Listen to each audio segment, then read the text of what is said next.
Pode Aprender. O Pode Aprender é o seu espaço para debater temas importantes para a educação básica brasileira.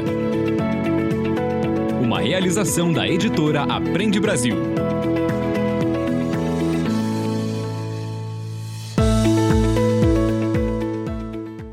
Olá, eu sou a Danaê Búbalo. Seja muito bem-vindo, muito bem-vinda ao Pode Aprender, o nosso bate-papo qualificado sobre a educação básica brasileira. Você já sabe, né? Puxe uma cadeira, faça aquele cafezinho, ou então deixe essa conversa aí rolando no seu carro. Hoje é dia de trocarmos muitas ideias e aprendizados.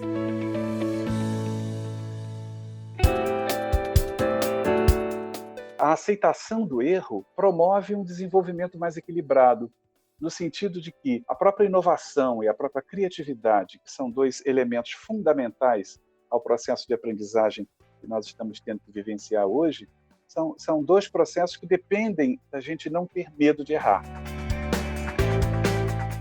Neste 9º episódio do Pode Aprender, vamos conversar sobre o erro e como devemos mudar a forma de lidar com ele. Errando é que se aprende. Como aproveitar melhor o erro na escola e na vida? Esse é o tema que nós vamos debater hoje. Livro aberto.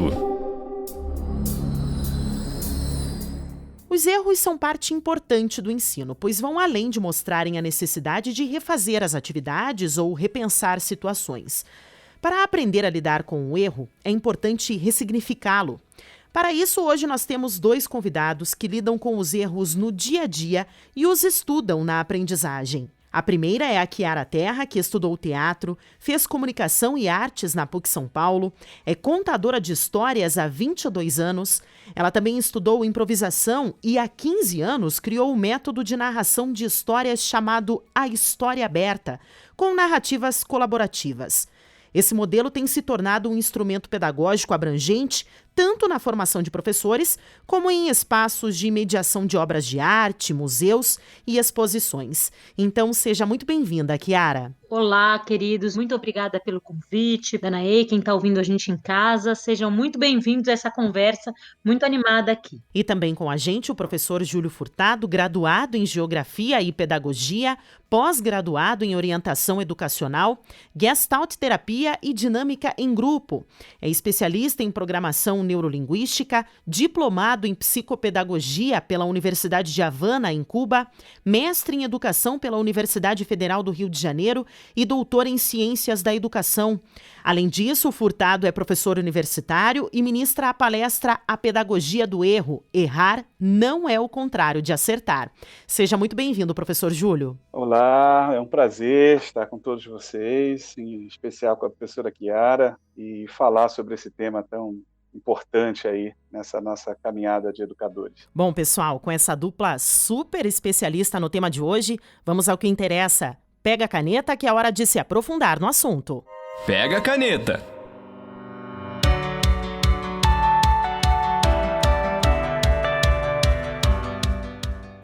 Por muito tempo, o erro em sala de aula e em ambientes profissionais foi desencorajado e até merecedor de punições. Hoje, diversas pesquisas mostram a importância do erro no processo de aprendizagem e no desenvolvimento psicossocial dos alunos. Bom, professor Júlio, você pode nos explicar, então, por que errar não é o contrário de acertar? Não é o contrário porque é parte do processo de acerto, né? Ou seja, ele orienta o caminho do acerto. Ele facilita a percepção por parte de quem aprende de o quão corretas hipóteses estão, né? Ou seja, do quão corretas as ideias de solução estão, ou estão distantes da solução do problema, ou se estão próximos da solução do problema.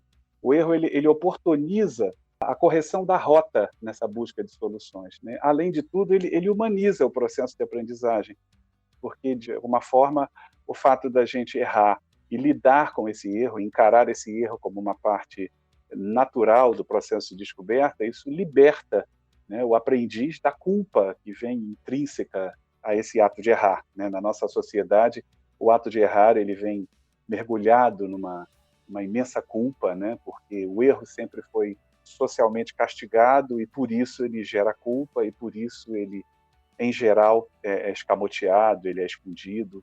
Só que quando a gente fala de escola, né, a gente não pode pensar em esconder o erro. Escola é lugar de errar, escola é lugar de desenvolver a coragem da busca de respostas. E isso, com certeza, envolve a naturalização do erro. E você concorda, Chiara? Eu gostaria que você contasse um pouquinho para a gente como que é a utilização do erro para chegarmos a algo novo, como eu imagino quando acontece, por exemplo, na improvisação, né, no teatro. Olha, esse tema me é um tema muito caro e é muito prazeroso falar disso. E gostei muito dessa frase do professor Júlio, que ele disse que errar não é o contrário de acertar. Acho que quando a gente erra, a gente conhece a gente mesmo, porque a gente percebe o nosso jeito de pensar, as nossas escolhas. Quando a gente acerta, a gente conhece menos. Quando a gente erra, geralmente a gente está diante do espelho. E nesse sentido é muito importante o que o professor disse, que o erro seja uma coisa naturalizada, ou que a gente consiga lidar bem com ele, porque quando uma turma, quando várias crianças, adolescentes, mesmo adultos, conseguem ganhar a capacidade de rir de si próprios, a gente tem um caminho da educação muito mais fácil e a gente conta com a ideia de aprender uns com os outros. Agora, nas contações de história que eu realizo, nos espetáculos, eu trabalho com a escuta e a interação da criança. Então, basicamente, existe pouco erro no sentido de que tudo é um único erro, entende? São erros compartilhados, são hipóteses, tentativas. E a experiência que eu tenho de um diálogo aberto com escuta à interação da criança é que as crianças pequenas, principalmente a primeira infância, têm uma liberdade muito maior, porque estão muito mais próximos da experiência inaugural, de ver o mundo pela primeira vez. Então, são mais ousados, tentam mais, têm mais bom humor ao errar. É um grande aprendizado, não só para o adolescente, adulto, aluno, mas é um grande aprendizado também para o professor, que, se puder errar na frente dos seus alunos, se humaniza, se torna inteiro. Eu vejo agora, nesse momento de pandemia, o quanto os professores têm aprendido a lidar com tecnologia e o quanto muitas vezes isso pressupõe que eles errem na frente dos alunos e o quanto os alunos têm os acolhido, o quanto o professor acolhido acolhe a si próprio e pode acolher melhor os erros dos alunos. Acho que é um grande aprendizado nesse sentido, diante do novo, diante das novas possibilidades, enfim, dos novos desafios que nem sempre são fáceis. Professor Júlio, e como e por que o erro é tão importante no processo de aprendizagem? Bom, o erro é importante no processo de aprendizagem porque ele possibilita a coragem da busca. Para o processo de aprendizagem, o caminho é exatamente esse. A aceitação do erro promove um desenvolvimento mais equilibrado, no sentido de que a própria inovação e a própria criatividade, que são dois elementos fundamentais ao processo de aprendizagem que nós estamos tendo que vivenciar hoje, são dois processos que dependem da gente não ter medo de errar, e depende da gente se aceitar, independente de estar acertando o tempo todo. A nossa sociedade já foi construída em cima do modelo do acerto, né? E quando a gente é permitido cometer o erro, é permitido a tentativa, a gente aprende a lidar com a nossa fragilidade, com a nossa contradição, com a incompletude, que são exatamente as principais características do ser humano, né? Então, a aprendizagem ela é facilitada quando o erro não é encarado de uma forma demonizada, de uma forma estereotipada, de uma forma punitiva, mas encarado como algo que vai me impulsionar a uma nova aprendizagem. Eu acho que isso é fundamental, o que, com certeza, contrasta em muito com o modelo de escola que nós conhecemos, né? Que a escola que nós conhecemos ela é muito mais uma escola que parece que expulsou o erro de lá, né? Ou seja, é proibida a entrada do erro na escola. Muitos alunos, em muitas situações, não têm coragem de arriscar, não têm coragem de perguntar com vergonha, né? De rirem da pergunta que ele vai fazer. Ou seja, essa tríade, erro, merece castigo e desenvolve culpa, é que precisa ser desconstruída, né, para que a aprendizagem possa ser mais plena. Eu acho que tem muito a ver também com a forma de avaliação que a escola utiliza, né? Esse processo de avaliação da aprendizagem, ele é um processo muito classificatório, ele é um processo que, sob a desculpa de corresponder ao tipo de avaliação que a vida vai exigir da criança, né?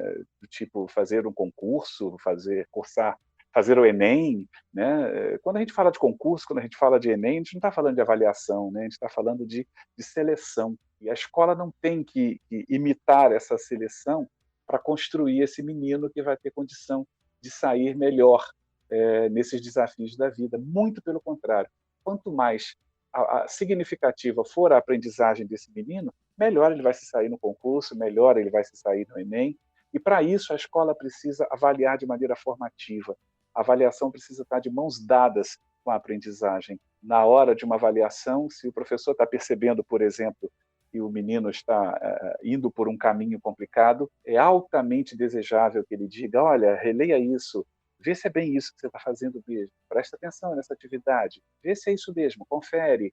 Eu me lembro bem de uma história assim, de quando eu estava atuando na universidade, né? Eu já fui reitor universitário e alguns problemas de alunos chegavam até mim. Uma vez chegou um problema de um aluno do curso de Direito, inconformado que ele tinha levantado para entregar a prova ao professor e foi conferindo a prova. Eram 4 casos, né, que ele teve que analisar, e ele estava em dúvida no 4º caso. Aí colocou a prova sobre a mesa do professor, ninguém tinha saído ainda, ele foi o primeiro a terminar a prova. Foi quando o professor pegou a prova e ele falou: ih, professor, lembrei de uma coisa. Foi pegando a prova de volta para sentar e rever o 4º caso. O professor segurou a prova e falou: não, agora a sua prova é minha, você já entregou, você não tem mais esse direito.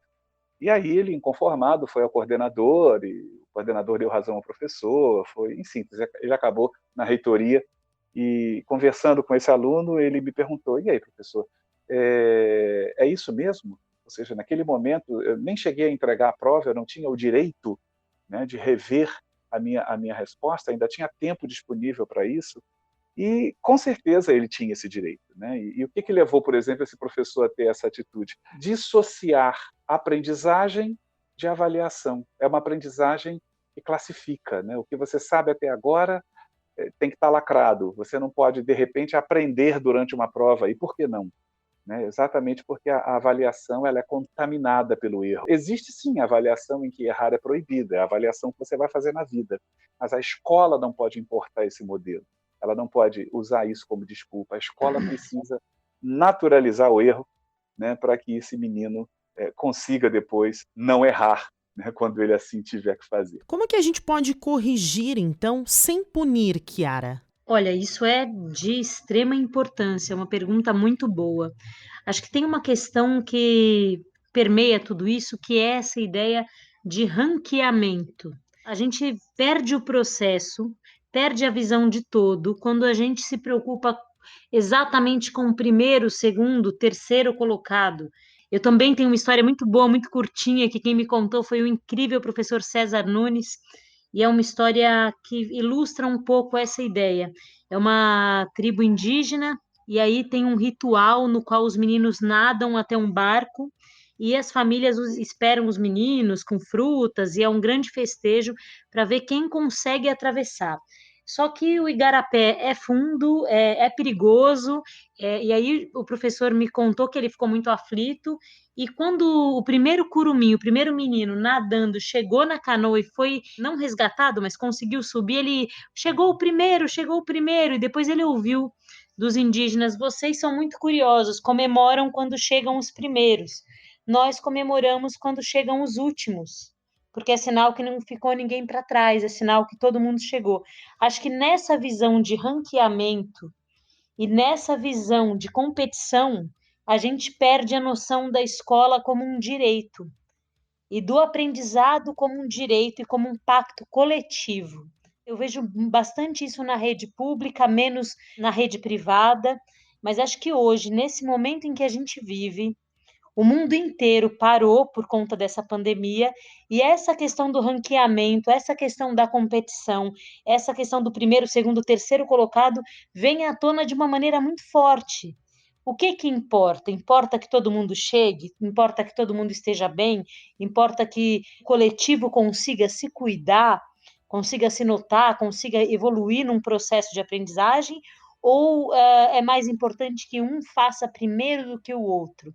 Acho que essa visão ranqueada da escola, muito competitiva, leva a esse processo que o professor colocou, que é um processo que não conta com o caminho que o aluno faz para chegar naquele aprendizado, e sim quase uma tabela de colocações. E aí eu pergunto para vocês, será que quem anda primeiro vai correr primeiro ou vai dançar primeiro? Será que quem lê primeiro vai se formar primeiro ou vai ser feliz primeiro? A gente não sabe.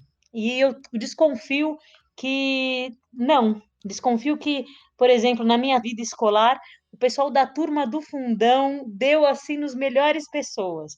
Deu em intelectuais, deu em gente muito corajosa com a sua própria criatividade, gente com capacidade de viajar, de se adaptar, e o pessoal que estava muito lá na frente se congelou, ficou muito cristalizado no fato de ser um bom aluno e não poder errar, não poder perder esse pódio. Então, acho que essa questão do erro esconde um pensamento dentro da escola que precisa ser um pensamento de coletividade, precisa ser um pensamento em que privilegie os vários saberes de dentro da escola. Quando a gente conta que existe mais de um saber que se conjuga dentro de uma escola, a ideia de erro cai por terra, porque a gente ganha a ideia de muitas visões sobre o tema, muitas hipóteses, muitas possibilidades, e o processo todo se torna muito mais rico.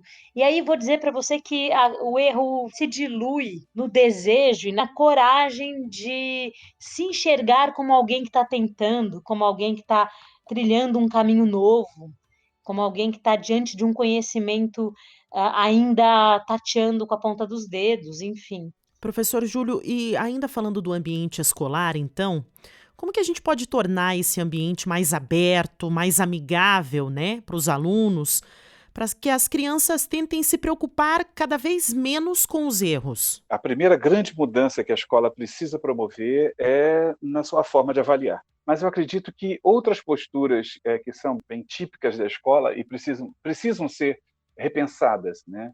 A escola ela é muito ranqueadora e isso é um dos aspectos que com certeza alimenta e fortalece essa ideia do erro como alguma coisa que é indesejável, né? Como alguma coisa que precisa ser negada, como alguma coisa que precisa ser castigada até mesmo. Eu acho que a atitude do professor ela precisa ser muito revista. Por exemplo, o professor ele precisa aprender a incentivar, né, as tentativas, a incentivar os levantamentos de hipótese. O professor tem que aposentar a caneta vermelha de uma vez por todas, né? Ou seja, a correção ela precisa ser feita junto com o aluno. É uma atitude bacana também para que, na medida em que o professor começa a adotá-la, ele começa a fazer com que esse aluno enxergue o erro de uma maneira diferente, né? Ele começa a perceber essa tentativa. Existem alguns casos que eu venho juntando, né, observando e venho colecionando alguns casos interessantes, como de um menino que a professora pediu que circulasse o meio de transporte mais rápido. E durante a aula a professora tinha explicado, né, daquela maneira bem instrucionista, né, bem tradicional, que o meio de transporte mais rápido era o avião, uma turma de primeira série, e a questão era, circule o meio de transporte mais rápido, e a professora disponibilizou para eles ali uma bicicleta, um carro, um caminhão e um avião. E o menino circulou o caminhão. E essa professora, pelo menos, tinha uma atitude muito interessante com relação à correção da prova. Ela não dava errado, ela chamava a criança, né, e ela perguntava, escuta, olha aqui, vamos ler aqui com a tia. Circule o meio de transporte mais rápido. Você circulou o caminhão? É o caminhão mesmo? Tem certeza? Aí o menino, é o caminhão, professora, é o caminhão. Ela, mas não é, você lembra da aula que a tia deu? A tia falou, é o avião. E o menino falou, ah, tia, não é mesmo. O avião passa devagarinho lá no céu. O caminhão passa vum na estrada. Ou seja, fica muito claro que para esse menino, ele percebe a ideia de mais rápido, né? E na percepção dele, o caminhão é mais rápido que o avião. Aliás, não só na percepção dele, né? Eu acho que na percepção de quase todo mundo, guardadas as devidas proporções do que os nossos olhos veem. Os nossos olhos veem o avião passando devagarinho e o caminhão passando muito rápido na estrada perto da gente. Então, essa postura do professor né, de evitar a correção coletiva, por exemplo, a correção padronizada das atividades, aquela velha correção no quadro, onde o menino deu uma resposta muitas vezes criativa, muitas vezes interessante, mas como a professora corrigiu lá no quadro, escreveu a resposta certa, ele riscou a resposta dele e copiou a resposta da professora. Olha quanta coisa esse menino está aprendendo aí, né? Ele está aprendendo, por exemplo, a não confiar na sua resposta, ele está aprendendo que existe sempre uma resposta certa e que muitas vezes não é a dele. Então, essa postura do professor de evitar a correção coletiva, a correção padronizada das atividades, e começar a fazer isso de maneira mais individualizada, né? Agora, nesse período de pandemia, a professora Chiara tocou nessa questão, eu acho que também é importante a gente falar isso. Eu tenho orientado algumas escolas, alguns professores, e eu tenho percebido isso, a grande preocupação que o professor está com essa questão de analisar a aprendizagem à distância a partir do acerto ou do erro. E uma das coisas que a gente tem mais conversado com os professores é exatamente isso.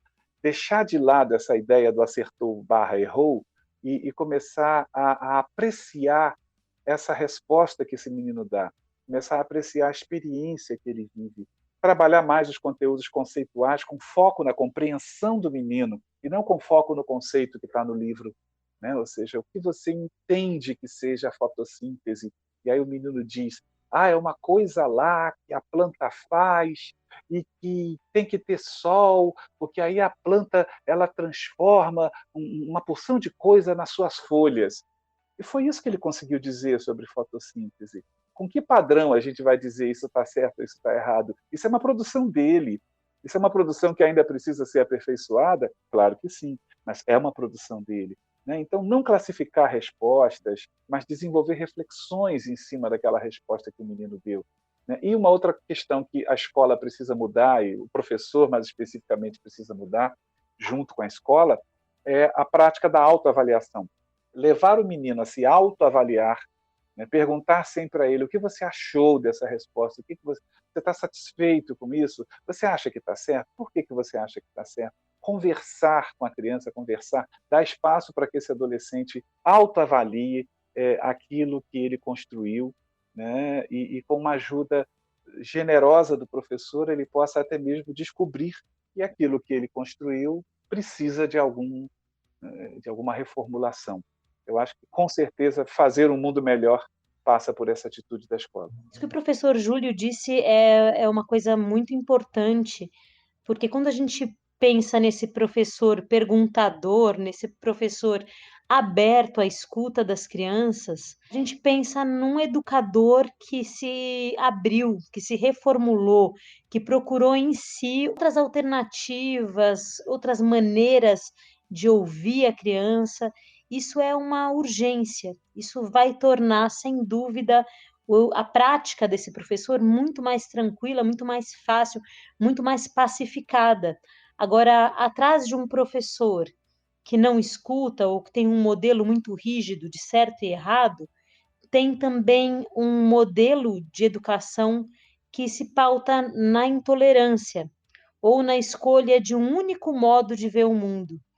Então, acho que a transformação, quando acontece através desse educador que se repensa e considera os saberes das suas crianças, estejam eles em que etapa estiverem, é um educador que faz uma escola mais diversa, que faz uma escola mais plural, que faz uma escola na qual modos de vida diferentes, modos de ver o mundo, modos de acreditar, modos de fazer escolhas, são melhor acolhidos. Porque não se trata apenas de um conteúdo programático. Eu gosto de dizer que a gente não vai formar um técnico em ser humano, a gente vai formar uma pessoa. E uma pessoa começa e termina a vida cheio de perguntas. E um professor, um educador, é um interlocutor incrível, porque não só ele ouve essas perguntas, mas ele ensina, que talvez seja extremamente valioso ouvir o outro. E aí é um aprendizado em cadeia, porque a criança aprende percebendo que o educador escuta os alunos, as crianças aprendem muito umas com as outras, em pares, E aí a gente deshierarquiza um pouco e pensa numa teia de aprendizado conjunto. Nesse contexto, o erro fica alguma coisa que a gente pode, como é que eu vou dizer? Pode até festejar, porque se você errou e eu vi o seu erro, provavelmente você me transformou. Eu vou errar diferente de você. E aí eu aprendi com você. Então eu posso ser o seu colega de classe, mas o seu erro ensinou todo mundo. Então, nesse sentido, é preciso uma escola mais diversa e principalmente um professor mais aberto. O que eu percebo nesses pelo menos 15 anos viajando o Brasil é que os professores buscam e buscam de uma maneira muito interessada novas maneiras, novos olhares e novas práticas que tornem essa vida em sala de aula mais leve.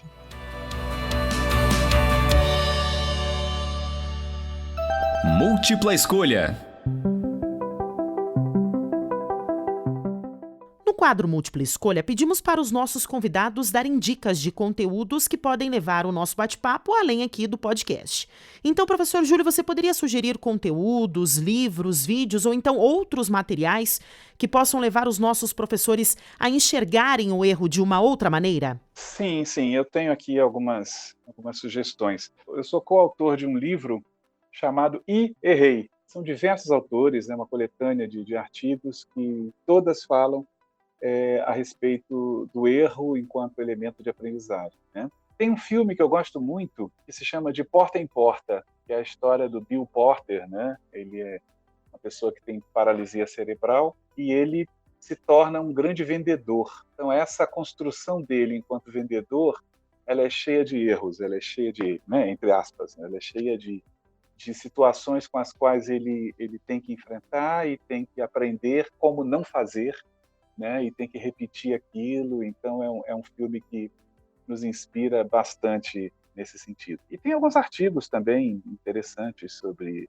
essa questão do erro que eu posso depois passar toda a referência bibliográfica, porque é um tema urgente, para a gente começar a ler, a refletir e a agir, né? E a repensar a nossa prática a partir disso. E levando o tema mais para a prática, Chiara, tem algum tipo de exercício que os professores possam tentar aplicar na sala de aula ou então outros conteúdos para consulta? Olha, nessa linha da indicação, eu gostaria de falar de um podcast que eu tenho feito pela Unicef do Brasil, que se chama Deixa que eu conto, que tem histórias e outras atividades. Tem uma realizadora do Nordeste, que é a Carol Levi, tem um realizador da Amazônia, que é o Leandro Medina e a Andréia Soares, e eu sou a realizadora de São Paulo. É um material para primeira infância, para ciclo 1, muito completo, muito cuidadinho, acho que seria uma boa indicação. Agora, um exercício na prática, eu acho que todos os exercícios de construção coletiva. Uma história construída coletivamente pelas crianças, um desenho em que cada um faz uma parte, cada um faz um pedaço. Tudo que a gente constrói coletivamente nos coloca o desafio de acolher as contribuições, venham elas como vierem. Acho que são bons exercícios, assim, em sala de aula.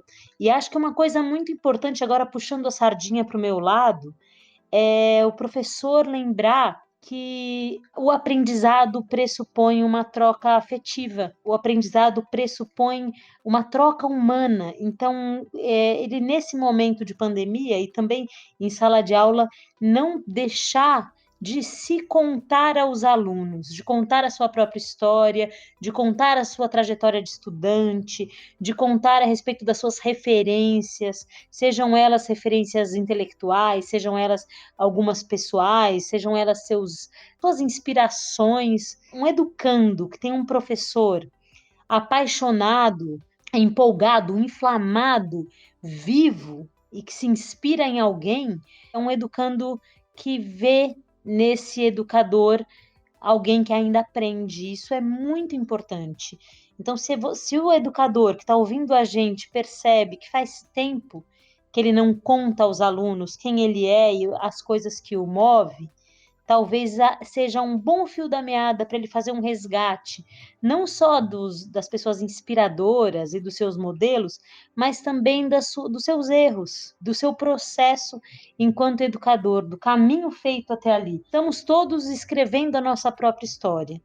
Errar, olhar para esse erro e atribuir um sentido a isso é um exercício fundamental dessa construção de narrativa. Essa narrativa vai terminar quando a gente estiver no finzinho da vida, no último dia. Até lá, a gente vai ter que inventar muitas boas histórias para perceber os nossos erros, para corrigir as nossas rotas, para aprender com os outros. Então, se eu pudesse dar uma dica para o educador, seria beber na fonte da tradição oral, dos repentes, dos improvisos, e desse artista ou desse professor que tem a capacidade de errar diante do outro e rir de si mesmo.